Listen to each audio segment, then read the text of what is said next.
Welcome to Red Tech Channel, a new way to learn. तो आज हम basic physics में जानेंगे इलेक्ट्रॉन बाइंडिंग एनर्जी के बारे में. Please watch the previous video before watching this. The link is given in the description. So let's begin. Electron binding energy. Electron binding energy में क्या है कि जो हमारा इलेक्ट्रॉन है, एटॉमिक इलेक्ट्रॉन, वो न्यूक्लियस के आउटसाइड पाया जाता है. ये मैंने प्रीवियस वीडियो में एक्सप्लेन किया था. अब जो हमारा इलेक्ट्रॉन है वो अपने प्लेस पे रहता कैसे है, ये हमें जानना है.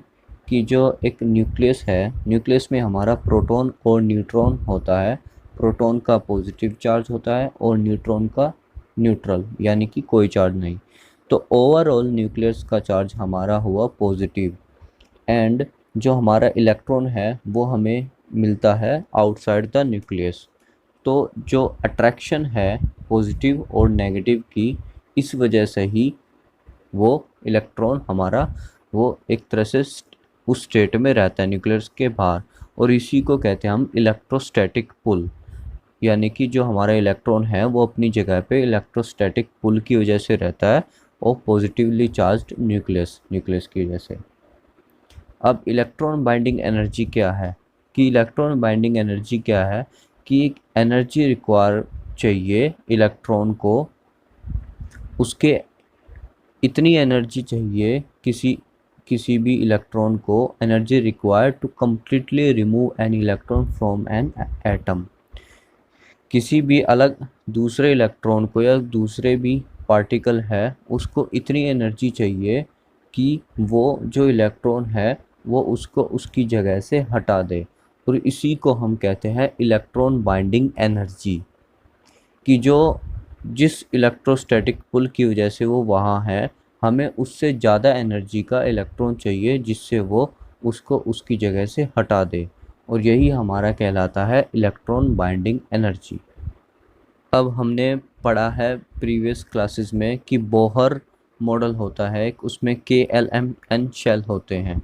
तो हर एक जो इलेक्ट्रॉन शेल है उसकी अपनी एक बाइंडिंग एनर्जी होती है हर एक इलेक्ट्रॉन की.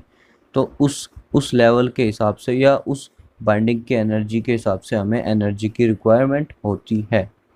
एटॉमिक जो बाइंडिंग एनर्जी है वो वैल्यू वेरी करती है, बुक्स टू बुक्स अलग, किसी में होती है किसी में नहीं. अब जो हमारी बाइंडिंग एनर्जी है वो हमारे आउटर शेल ऑफ इलेक्ट्रॉन है, जो आउटर शेल में इलेक्ट्रॉन है उसकी स्मॉल होगी, कम होगी. और जो हमारे आउटर शेल इलेक्ट्रॉन है उनकी स्मॉल होगी तो वो फ्यू वोल्टेज इलेक्ट्रॉन वोल्टेज में होगी. और जो हमारी inner electron binding inner shell में इलेक्ट्रॉन्स हैं उनकी ज़्यादा बाइंडिंग एनर्जी होगी. ये कॉमन सेंस भी लगा सकते हैं कि जो हमारा इलेक्ट्रोस्टैटिक पुल है वो न्यूक्लियस के पास ज़्यादा काम करेगा एज़ कम्पेयर टू न्यूक्लियस से दूर. क्योंकि जो हमारी इनर शेल होगी वो न्यूक्लियस के पास होती है और जो आउटर शेल होती है वो दूर होती है. इसलिए जो हमें अगर रिमूव करना है कोई इलेक्ट्रॉन उसकी जगह से, तो जो हमें अंदर वाला जो इनर शेल है उसकी बाइंडिंग, उसको हटाने के लिए ज़्यादा बाइंडिंग एनर्जी की ज़रूरत पड़ेगी. अब जो हमारे एलिमेंट होते हैं उसमें जो इनर शेल के इलेक्ट्रॉन की जो बाइंडिंग एनर्जी होती है वो थाउजेंड्स ऑफ इलेक्ट्रॉन वोल्ट में भी चली जाती है, जिसको हम किलो इलेक्ट्रॉन वोल्ट भी बोलते हैं. अब के शेल बाइंडिंग एनर्जी है, जो हमारी बाइंडिंग एनर्जी है वो एलिमेंट के एटॉमिक नंबर पे बेस है. कि एटॉमिक नंबर अगर ज़्यादा होगा तो उसकी के शेल बाइंडिंग एनर्जी भी ज़्यादा होगी. और जैसे हमारा इलेक्ट्रॉन एनर्जेटिक इलेक्ट्रॉन है वो इनर शेल पे क्लिक करेगा तो जो ग्रेटर एनर्जी वाला है, जो हमारा ग्रेटर एनर्जी वाला जो इलेक्ट्रॉन है उसको लेके आना पड़ेगा हमें उसको रिमूव करने के लिए. जैसे कि हम इनर शेल की बात करें तो इनर शेल की ज़्यादा होती है. हाइपोथेटिकली मान लेते हैं कि कोई हमारा 50 इलेक्ट्रॉन वोल्ट का इलेक्ट्रॉन है, अगर उसके लिए हम उससे ज़्यादा इलेक्ट्रॉन वोल्ट की एनर्जी नहीं लाएंगे तो वो अपने स्पेस से या अपनी जगह से रिमूव नहीं होगा. जैसे कि एक 50 electron volt electron can not eject a tungsten के शेल इलेक्ट्रॉन जिसकी एनर्जी 70 किलो इलेक्ट्रॉन वोल्ट हो but 100 kilo electron volt can. अब जो के शेल की जो वैकेंसी है उसको फिल्ड करते हैं इलेक्ट्रॉन को जो हायर शेल में होते हैं। हायर शेल में जो हमारे इलेक्ट्रॉन है वो उसकी वैकेंसी को फिल कर देते हैं।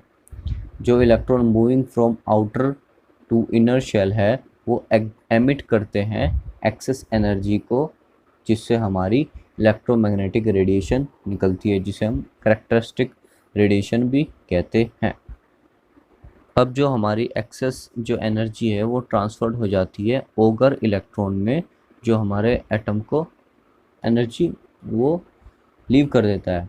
अब जो ओगर इलेक्ट्रॉन है उसकी एनर्जी जो हमारे कैरेक्टरिस्टिक एक्सरे एनर्जी है माइनस में जो बाइंडिंग एनर्जी है आउटर शेल इलेक्ट्रॉन की, अगर वो हम निकाल दें तो उससे हमारा ओगर इलेक्ट्रॉन की एनर्जी निकल जाएगी। के शेल वैकेंसी जो है रिजल्ट करती है कैरेक्टरिस्टिक रेडिएशन या ogre electron being emitted from the atom. जो के शेल वैकेंसी हुई है उसका हमारा कैरेक्टरिस्टिक एक्सरे या कह सकते हैं ओगर इलेक्ट्रॉन से जो एमिट हुआ है एटम से, वो हम कह सकते हैं उसको। सो बेसिकली हमें इसमें ध्यान रखना है बाइंडिंग एनर्जी के लिए and what is binding energy. Mostly question यहीं से आता है कि हमारा इनर शेल में अगर इलेक्ट्रॉन है तो उसको कितनी बाइंडिंग एनर्जी रिक्वायरमेंट है उसको एक्सीड करने के लिए, अपनी जगह से हटाने के लिए। उसमें क्वेश्चन में गिवन होगा binding energy this and this. So that's all for this video. Do subscribe if you like, and thanks for watching.